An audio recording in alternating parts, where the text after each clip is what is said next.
Excellences, Mesdames et Messieurs les chefs d'État et de gouvernement, Monsieur le Président de la 70e session de l'Assemblée générale des Nations unies, Monsieur le Secrétaire général des Nations unies, Mesdames et Messieurs, distingués invités, le chef de l'État de la transition, Son Excellence Madame Catherine Samapanza, aurait bien voulu vous adresser personnellement ce message afin de remercier les Nations unies pour le soutien inestimable au processus de la transition en République centrafricaine. Malheureusement, la résurgence de la violence depuis le 25 septembre à Bangui, la capitale, l'a obligé à regagner le pays plus tôt que prévu. Elle m'a donc chargé de vous livrer le message dont la teneur suit. Monsieur le Président, c'est un honneur et un plaisir pour moi de partager avec vous la vision de mon pays sur les grandes questions du monde et vous entretenir sur l'évolution de la situation en République centrafricaine. La gravité de la situation qui prévaut aujourd'hui dans mon pays m'impose le devoir de faire l'économie des questions internationales pour appeler l'attention des dirigeants du monde sur le nouveau drame que vit le peuple centrafricain. Je voudrais tout d'abord adresser mes sincères félicitations à son Excellence, M. Mogens Lykketoft, pour son élection en qualité de président de cette 70e session de l'Assemblée générale des Nations unies. Soyez rassuré, Monsieur le Président, du soutien total de la délégation centrafricaine pour la réussite des travaux de cette session qui marque également le 70e anniversaire de notre organisation. Je suis également reconnaissant à son Excellence Sam Kutesa, votre prédécesseur, qui, par son leadership exemplaire, a su conduire avec détermination les travaux de la 69e session ainsi que les travaux préparatoires de la présente session. À M. Ban Ki-moon, secrétaire général des Nations unies, j'exprime mes sincères encouragements et la gratitude renouvelée du gouvernement et du peuple centrafricain pour son engagement constant en faveur de la paix, de la sécurité et du développement dans le monde et plus particulièrement pour son implication personnelle dans la résolution de la crise centrafricaine. Monsieur le Président, il y a un an, le chef d'État de la transition présentait devant cette auguste assemblée la situation dramatique qui prévalait dans mon pays, tout en lançant un cri de détresse à la communauté internationale afin de se mobiliser au chevet de la République centrafricaine en proie aux violences aveugles et barbares des groupes armés non conventionnels. Devant l'horreur et la cruauté des exactions et crimes d'envergure inédite de l'histoire de la République centrafricaine, votre réponse ne s'est pas fait attendre. La communauté internationale s'est engagée unanimement à soutenir le gouvernement de la transition qui venait d'être mis en place. Cet engagement s'est concrétisé par l'adoption de plusieurs résolutions du Conseil de sécurité, dont la résolution 2149 ayant autorisé le déploiement de la mission multidimensionnelle intégrée des Nations unies pour la stabilisation en République centrafricaine, la MINUSCA. Fort de ce soutien de la communauté internationale, le chef de l'État de la transition s'est engagé à œuvrer pleinement pour l'établissement du dialogue entre les différents acteurs afin de rechercher ensemble les voies et moyens de retrouver la cohésion sociale et amorcer le processus de la stabilisation du pays. Il s'agissait d'instaurer un climat apaisé, de confiance, devant permettre un retour au vivre ensemble. Monsieur le Président, la crise était profonde et complexe. Elle nécessitait une réponse vigoureuse et globale que le gouvernement de transition à lui seul ne pouvait apporter. Afin de sortir de cette impasse, le gouvernement de transition a élaboré, avec l'appui de la communauté internationale, une feuille de route avec pour priorité la restauration de la sécurité et la consolidation de la paix, l'assistance humanitaire, le rétablissement de l'autorité de l'État sur toute l'étendue du territoire national, la relance des activités économiques et l'amélioration de la gestion des finances publiques. L'organisation des élections libres, transparentes et démocratiques pour un retour à l'ordre constitutionnel. En 18 mois de transition, des progrès considérables ont été réalisés. Au plan politique, après la signature des accords de cessation des hostilités de Brazzaville le 23 juillet 2014, des consultations populaires à la base, organisées à travers tout le pays, ont abouti à la tenue du Forum national du 4 au 11 mai 2015, regroupant toutes les forces vives de la nation, y compris les groupes armés. Il a débouché sur l'adoption d'importantes recommandations et la signature des engagements par les groupes armés pour renoncer à la violence. Le processus électoral se déroule normalement et le gouvernement s'est engagé à organiser les élections conformément au chronogramme établi par l'autorité nationale des élections qui fixe les échéances à la fin du mois de décembre 2015. Ce processus est irréversible. La population centrafricaine est déterminée à aller aux urnes pour choisir démocratiquement ses dirigeants. Monsieur le Président, en 2011, alors que le pays était en paix, le nombre des inscrits était de 1 600 000 électeurs. À ce jour, malgré la crise, nous sommes à 1 590 000 électeurs inscrits. Ceci témoigne de l'engouement du peuple à retourner à l'ordre constitutionnel. Au plan sécuritaire, depuis le déploiement de la MINUSCA le 15 septembre 2014 jusqu'aux derniers événements malheureux du 25 septembre 2015, la situation se normalisait progressivement sur toute l'étendue du territoire national. La capitale Bangui commençait à retrouver son charme avec la reprise des activités socio-économiques. En attendant le processus du désarmement, démobilisation et réinsertion, un programme de prêt DDR avait été lancé par le cantonnement des éléments des ex-groupes armés qui sont ensuite employés dans les travaux communautaires à grande intensité de main-d'œuvre humaine. Sur le plan humanitaire, la situation est redevenue alarmante depuis cette date fatidique du 25 septembre 2015. Alors que le nombre des déplacés internes s'était sensiblement réduit, il y a une semaine, nous assistons à une augmentation vertigineuse qui porte à près de 30 000 déplacés internes à Bangui. Cependant, celui des réfugiés est passé de plus d'1 million en 2014 à environ 460 000 depuis l'amorce d'un retour progressif et volontaire des réfugiés. C'est dire que la communauté internationale a pu fortement appuyer l'action humanitaire pour pouvoir aider les Centrafricains à retourner chez eux. Au plan économique, le taux de croissance qui était à moins 37% au fort de la crise en 2013 est passé à 1,3% en 2014 et les prévisions pour l'année 2015 sont de l'ordre de 5,5%. Ces progrès résultent de l'appui de la communauté internationale qui a créé les conditions nécessaires pour la mobilisation des ressources internes et la contribution des partenaires bilatéraux et multilatéraux.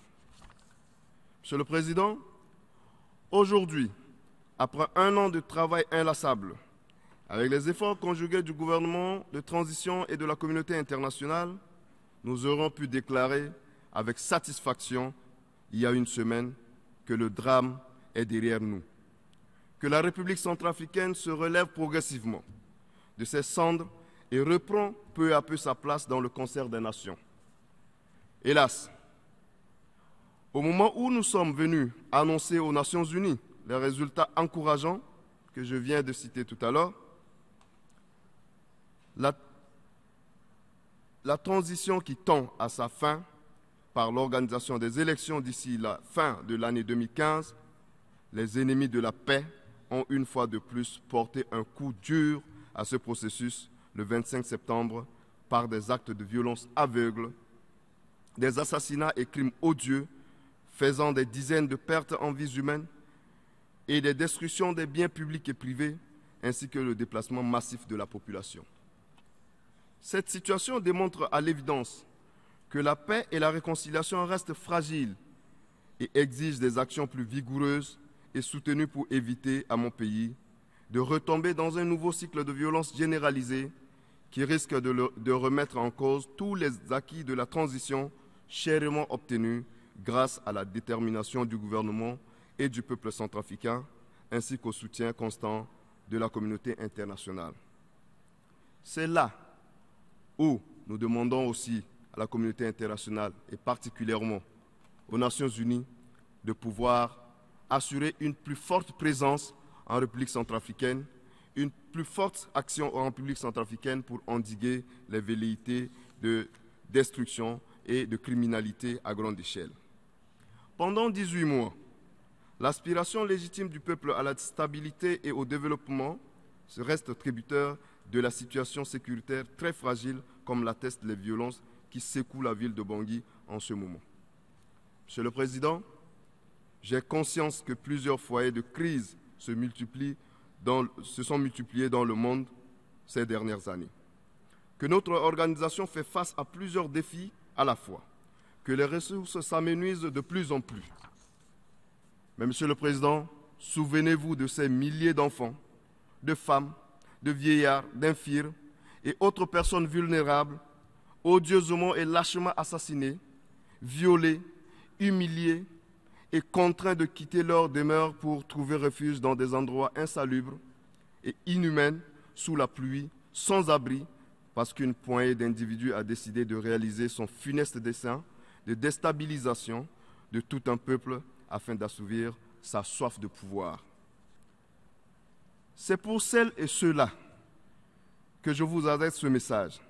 C'est pour celles et ceux-là que je demande au Conseil de sécurité des Nations Unies de renforcer le mandat de la MINUSCA afin de mieux combattre ses ennemis de la paix et redonner espoir au peuple centrafricain meurtri. C'est aussi pour celles et ceux-là que je demande au Conseil de sécurité des Nations Unies d'envisager l'allègement du régime de sanctions à l'égard de l'État centrafricain, notamment en ce qui concerne la formation et l'équipement de nos forces de défense et de sécurité dans le cadre de la coopération bilatérale avec les pays amis disposés à aider la République centrafricaine. Dans cette perspective, l'accélération du processus de la réforme du secteur de sécurité RSS, du pré-DDR et du DDR apparaît comme la priorité absolue, voire immédiate, vers la reconstitution d'une armée républicaine, multiethnique et représentative de toutes les régions du pays et capable d'appuyer les actions des forces internationales. Aussi, je reste profondément préoccupé par la question de l'impunité qui se perpétue en dépit des sanctions prescrites par les résolutions 2127, 2134 du Conseil de sécurité à l'égard de certaines personnalités centrafricaines qui sont à l'origine de la crise que vit le pays aujourd'hui. La non-application des dispositions de ces résolutions est l'une des causes de la persistance des groupes armés et des violences dans le pays. D'ores et déjà, le gouvernement a mis en place une cour pénale spéciale afin de juger tous les auteurs de ces crimes de masse et tous les auteurs de cette destruction qui mine le pays aujourd'hui.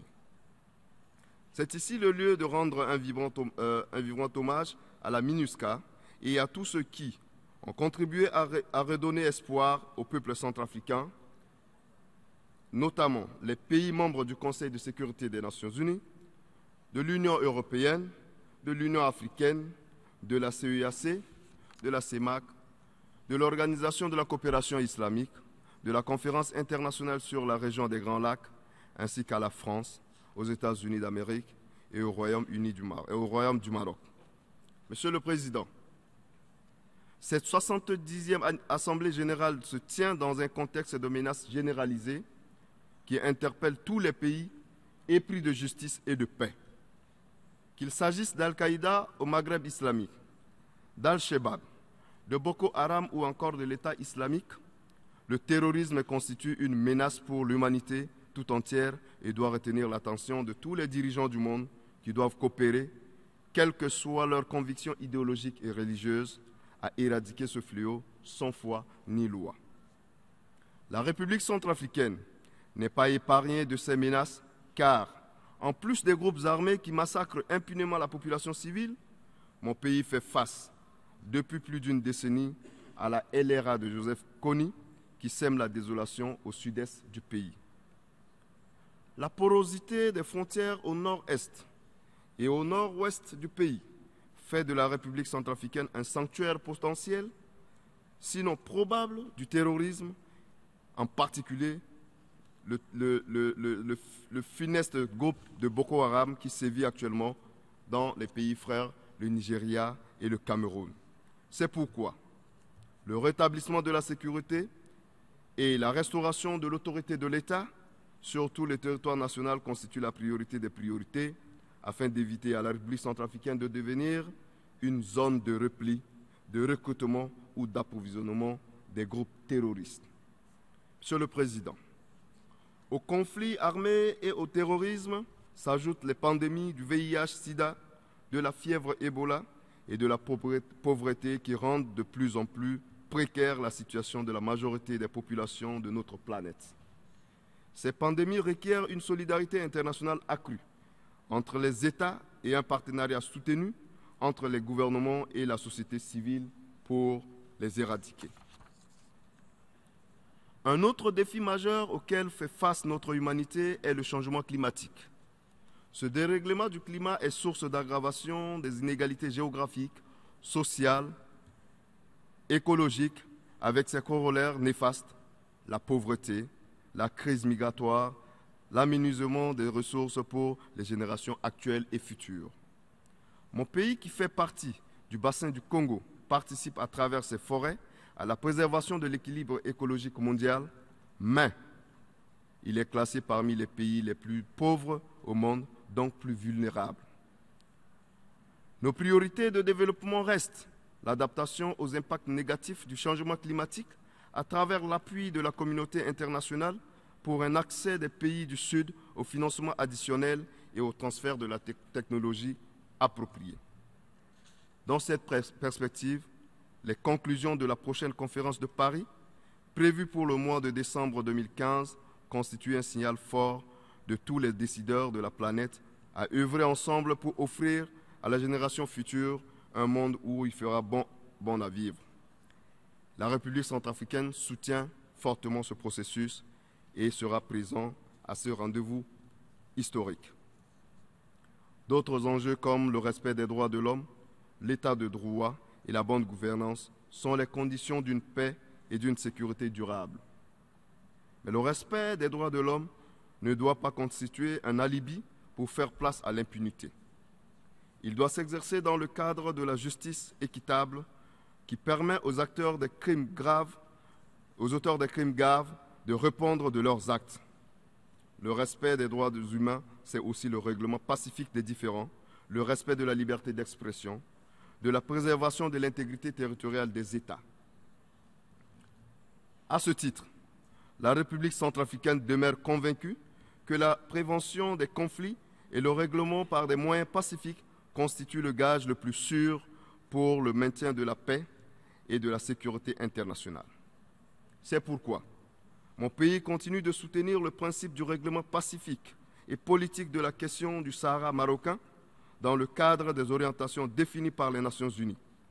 Mon pays salue la position encourageante du Conseil de sécurité des Nations Unies exprimée à travers les différentes résolutions adoptées depuis 2007 qui posent les bases crédibles d'un règlement politique mutuellement acceptable par les différentes parties.